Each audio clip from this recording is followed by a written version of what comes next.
بسم اللہ الرحمن الرحیم۔ السلام علیکم ورحمۃ اللہ وبرکاتہ۔ عزیز طلباء، امید کرتا ہوں آپ بخیر و عافیت سے ہوں گے انشاءاللہ۔ گزشتہ سبق میں ہم نے یونانی فلسفے کے مختلف ادوار کا جائزہ لیا تھا۔ آج کے سبق میں انشاءاللہ اسلامی فلسفے کا آغاز و ارتقاء پڑھنے جا رہے ہیں۔ آج کے سبق میں زیر بحث آنے والے سوالات کی تفصیل کچھ یوں ہے کہ یونانی فلسفہ کب ختم ہوا؟ جب یونانی فلسفہ ختم ہوتا ہے تو پھر اسلامی فلسفہ شروع ہوتا ہے۔ اسلامی فلسفہ کب شروع ہوا، اس کا سن کیا تھا، اور اسلامی فلسفے کے مکاتب کون سے ہیں؟ جیسے ہم نے دیکھا کہ یونانی فلسفے کے مختلف مدارس تھے اور یونانی فلاسفہ کی مختلف تقسیمات کی گئی ہیں۔ اسلامی فلسفے کے مکاتب کون سے ہیں اور مشہور مسلمان فلاسفہ کون ہیں؟ دیکھیں، ہم دنیا میں دیکھتے ہیں کہ کوئی ایسا راستہ جس پر کبھی کوئی چلا نہ ہو، کوئی گیا نہ ہو، تو اس پر جانا پہلے بندے کے لیے مشکل ہوتا ہے۔ لیکن جب پہلا بندہ یا ایک شخص اس راستے پر چل پڑے تو بعد میں آنے والوں کے لیے راستہ ہموار ہو جاتا ہے۔ اگر بارش سے زمین میں دلدل بن گیا ہو، مٹی اور کیچڑ بن گیا ہو، تو ایک گاڑی وہاں سے گزرے راستہ بن جاتا ہے، بعد میں ساری گاڑیاں اسی بنے ہوئے راستے سے گزرتی ہیں۔ یا اگر ہم برفانی پہاڑی سلسلے میں غور کریں تو جو برف سے اترتے ہیں، ایک بندہ جب بیٹھ کر پہاڑی برفانی راستوں میں وہ راستہ بنا دیتا ہے اترتے ہوئے، تو باقی سارے اسی پھسلن سے آرام سے اتر جاتے ہیں۔ تو ایک فلسفی جب اس بنیاد پر چڑھا اور آخر تک پہنچا کہ اس نے اسلامی فلسفے کی بنیاد رکھی، اور یہ راستہ تو اگرچہ یونانی فلاسفہ بنا گئے تھے، لیکن اوپر جا کے مستقل طور پر بنیاد رکھنا یا اسلامی نقطے سے اور اسلامی عقائد کا حامل ہوتے ہوئے کسی مسلمان فلسفی نے بنیاد رکھی ہو، تو یہ راستہ بھی سارا مسلمان فلاسفہ کا اپنا ہی ہے۔ اور جس طریقے سے قطرے قطرے سے دریا بنتا ہے، اسی طریقے سے جب ایک فلسفی اوپر پہنچتا ہے اور اس نے اس فلسفے کی بنیاد رکھی، بعد میں اس کے ہم فکر اور ہم مکتب لوگ اس کے پاس جاتے رہے اور جمع ہوتے رہے، تو یوں مختلف مکاتب بھی وجود میں آتے رہے۔ آئیے بڑھتے ہیں اپنے پہلے سوال کی طرف کہ یونانی فلسفہ کب ختم ہوا اور اسلامی فلسفے کے ارتقائی مراحل کیا کیا ہیں۔ اسلام اور فلسفے میں پروفیسر حمید اللہ شاہ ہاشمی صاحب لکھتے ہیں، اور یہ حوالہ ہمارے گزشتہ سبق میں بھی گزر چکا ہے۔ فرماتے ہیں کہ فلسفے کا آخری دور وہ آخری صدی قبل مسیح اور سن عیسوی کی ابتدائی صدی ہے۔ اس دور میں فلسفہ رو بزوال ہونا شروع ہو گیا اور آہستہ آہستہ تنزل کی طرف بڑھتا رہا، جبکہ المنہج الجدید فی تعلیم الفلسفہ میں محمد تقی مصباح لکھتے ہیں کہ افلاطون اور ارسطو کے بعد ان کے شاگردوں نے اپنے اساتذہ کی آراء کو لیا اور ان کی شرح کرتے رہے، اور ان اقوال کو ایک حد تک تو انہوں نے سنبھالا اور فلسفے کی ترویج میں کام کیا، لیکن زیادہ دور یہ اس نہج پر نہ چل سکے، یہاں تک کہ ان کی مارکیٹ ماند پڑ گئی اور ان کی کرنسی نے اب چلنا چھوڑ دیا، اور علم کے طلبگار کم ہو گئے۔ جب علم کی قدر نہ رہی تو اہل علم نے اپنے رخت سفر کو باندھا اور وہ اسکندریہ چلے گئے، اور اسکندریہ کو اپنی درسگاہ بھی بنایا، اپنا تجربہ گاہ بھی بنایا، اور اسکندریہ میں وہ مختلف تجربات کرتے، مختلف طرح کے نظریات کو جنم دیتے۔ تو اسکندریہ مرکز بن گیا علم کا اور فلسفے کا، اور یہ کب تک مرکز رہا؟ 4 صدی عیسوی تک اسکندریہ میں بھی فلسفہ رہا۔ یعنی پہلی صدی عیسوی میں جو گزشتہ حوالہ ہم نے دیکھا علامہ ہاشمی صاحب کا، تو پہلی صدی عیسوی میں فلسفہ یونان سے نکلا، اسکندریہ منتقل ہو گیا، 3 صدیاں یہاں پر رہا، اور 4 صدی عیسوی میں یہ اسکندریہ سے بھی ختم ہو گیا۔ لیکن ختم ہونے کے ادوار تھے، ایک دم ختم نہ ہوا۔ ختم کیسے ہوا؟ جب شاہ روم یعنی امبراطور نے عیسائی مذہب قبول کیا، انہوں نے کنیسہ کے نظریات کو پروان چڑھانا شروع کیا، اور شروع میں تو جو فکری مدارس تھے یعنی فلسفیانہ مدارس، ان کو کھلا رکھا، منع نہیں کیا، لیکن صورتحال بگڑ گئی، اور یہاں تک کہ امبراطور نے ایک حکم نامہ جاری کیا سن 529 عیسوی میں، یعنی 6 صدی عیسوی میں، کہ تمام تر جامعات کو، تمام تر مدارس کو تالے لگا دیے جائیں اور ان فلسفیانہ کتابوں کو لاکر میں بند کر دیا جائے، چاہے ان پہ گرد و غبار پڑے کچھ بھی ہو، اب ان علوم کو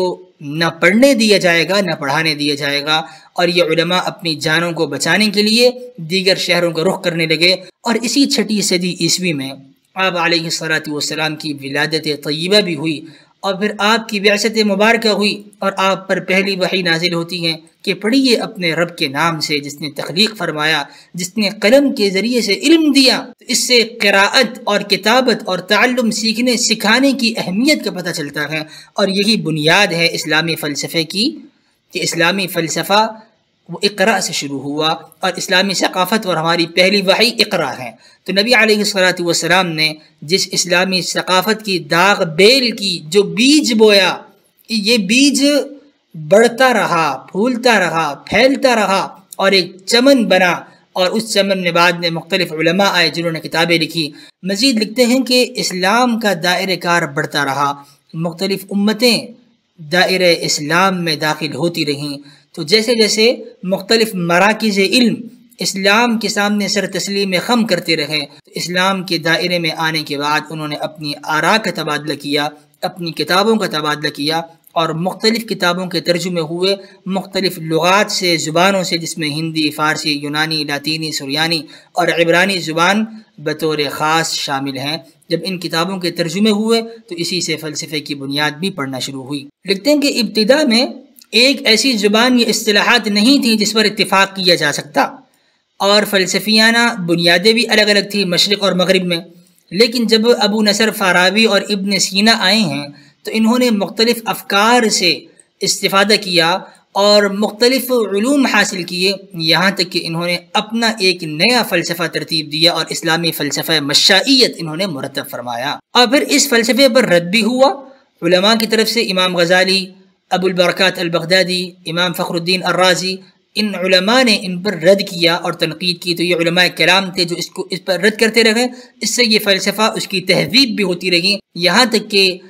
اس فلسفہ مشائیت کے بعد ایک دوسرا فلسفہ، فلسفہ اشراقیت بھی وجود میں آیا، اور ان دونوں آراء سے، یعنی مشائیین اور اشراقیین کی آراء سے استفادہ کرتے ہوئے اور صوفیہ کی آراء سے استفادہ کرتے ہوئے ایک تیسرا مکتب ہمارے سامنے الحکمت المتعالیہ کے نام سے بھی وجود میں آیا، جو ملا صدر الدین الشیرازی نے ترتیب دیا۔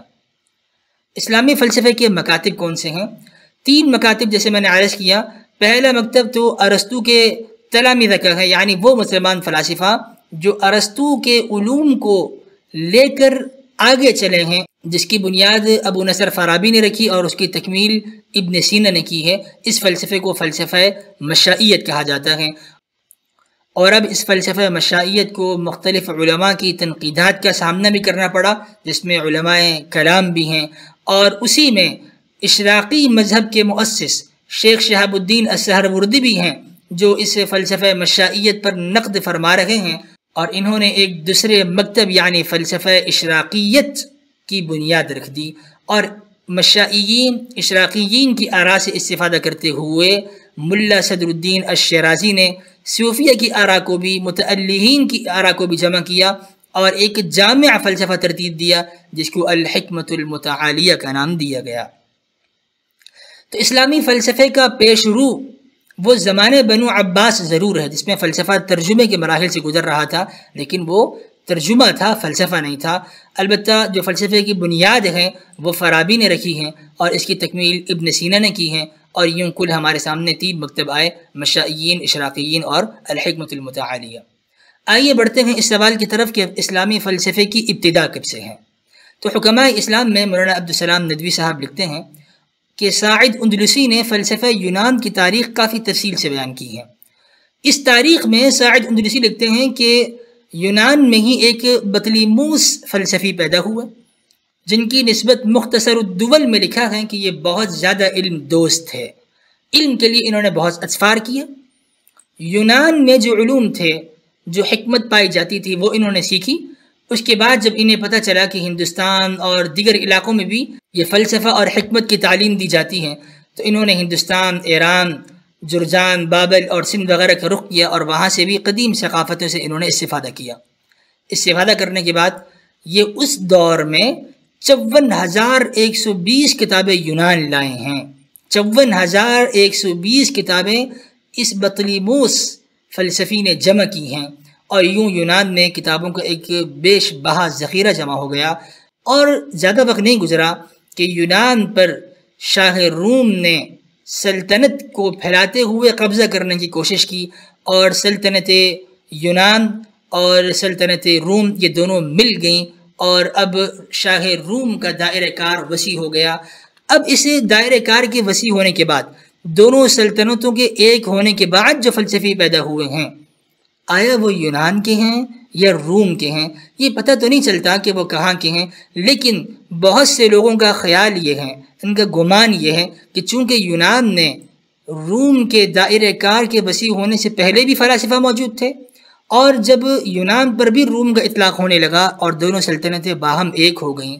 اب بھی فلاسفہ وجود میں آ رہے تھے، تو بظاہر گمان یہی ہے کہ یہ سارے فلاسفہ یونان کے ہی ہیں جو رومی سلطنت میں پیدا ہو رہے ہیں اور اپنے نت نئے آراء اور افکار کو جنم دے رہے ہیں، لیکن حقیقت میں یہ سارے رومی نہیں ہیں بلکہ یہ سارے کے سارے یونانی ہیں۔ بہرکیف یہ روم کے فلاسفہ ہوں یا یونان کے، ان فلاسفہ کی مشترکہ کاوشیں اور محنتیں ہیں کہ انہوں نے فلسفے کو مرتب کیا اور ترتیب دیا، اور جب اسلام آیا تو اسلام کے دور میں ایک ہی سلطنت باقی رہی، اور وہ ہے شاہ روم کی سلطنت، اور شاہ روم کے پاس بیش بہا ذخیرہ علم کا موجود ہے۔ تو مسلمان خلیفہ مامون الرشید انہوں نے علم کو تلاش کیا، اور علم حکمت یہ تو مسلمان کی گم شدہ میراث ہے، جہاں سے مل جائے وہ پا لیتا ہے، اس کو اس سے استفادہ کرتا ہے۔ مامون رشید نے جب یہ کھوج لگائی اور ان کو پتہ چلا کہ شاہ روم کے پاس کتابیں ہیں، انہوں نے شاہ روم سے خط و کتابت کی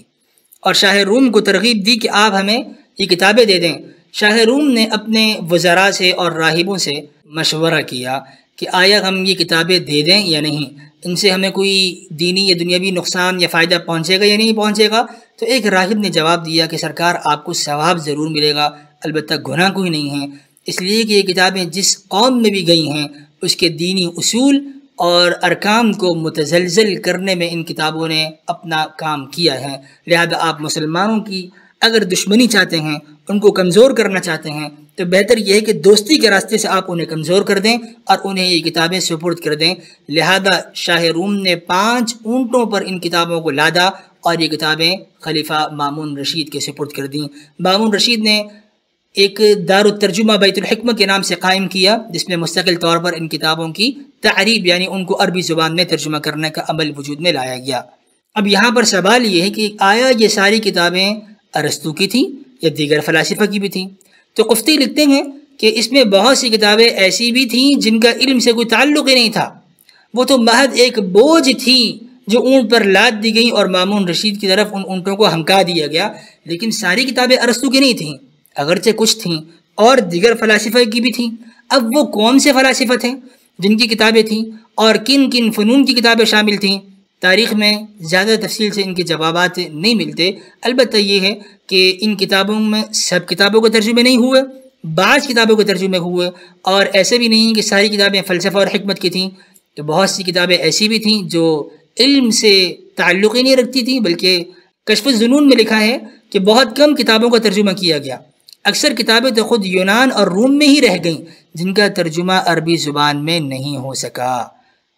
اب یہ کہنا کہ اسلامی فلسفہ وہ سارا کے سارا یونانی فلاسفہ کا مرہون منت ہے، ان سے مستفاد ہے، یہ بھی زیادتی ہے، اور یہ کہنا کہ اسلامی فلسفے کی بنیاد میں یونانی فلاسفہ کا کوئی کردار نہیں ہے، یہ بھی زیادتی ہے۔ مسلمان فلاسفہ نے خود بھی محنت کی ہیں اور یونانی فلاسفہ سے بھی طرز تفکیر کو سیکھا ہے، اور بنیاد اگرچہ یونان سے ہی ہے، لیکن ایسا نہیں ہے کہ پورا فلسفہ یونانیوں کی طرف سے ہی ہمیں ملا ہے، اسلامی فلسفہ خود بھی اپنا ایک تشخص رکھتا ہے۔ اکبر لغاری صاحب فلسفے کی مختصر تاریخ میں لکھتے ہیں کہ عالم اسلام میں فلسفے کی باقاعدہ ابتدا تو عباسی دور خلافت میں ہوئی، لیکن اس کی بنیادیں یقیناً ماضی کی مٹی میں کافی گہری ہیں، یعنی ماضی سے اس کا تعلق کسی نہ کسی حد تک ضرور ہے۔ خلاصہ درس، یونانی فلسفہ 1 صدی عیسوی میں رو بزوال ہونا شروع ہوا، یہاں تک کہ 6 صدی عیسوی میں عیسائی نظریات سے ٹکرانے کی وجہ سے مستقل طور پر پابند سلاسل ہو گیا، اور اسلامی فلسفے کی ابتدا اقراء سے ہے، جبکہ درمیان میں مامون رشید کے دور میں ترجمے کی فارابی نے بنیاد رکھی ہے اور ابن سینا نے اس کی تکمیل کی ہے، اور یوں مسلم فلسفی مکاتب 3 وجود میں آئے: مشائیہ، اشراقیہ اور حکمت متعالیہ۔ آئندہ درس کے مندرجات کیا ہیں؟ اسلامی فلسفے کے مکاتب فکر کون سے ہیں؟ اس سوال پر مزید تفصیل سے انشاءاللہ روشنی ڈالنے کی ضرورت ہے، جسے ہم اپنے آئندہ کے سبق میں دیکھیں گے۔ اور یہ مکاتب کس کے بالمقابل وجود میں آئے ہیں، نیز یہ کہ قدیم اور جدید فلسفے سے ہماری کیا مراد ہے۔ سبحان ربک رب العزت عما یصفون وسلام علی المرسلین والحمد للہ رب العالمین، والسلام علیکم ورحمۃ اللہ وبرکاتہ۔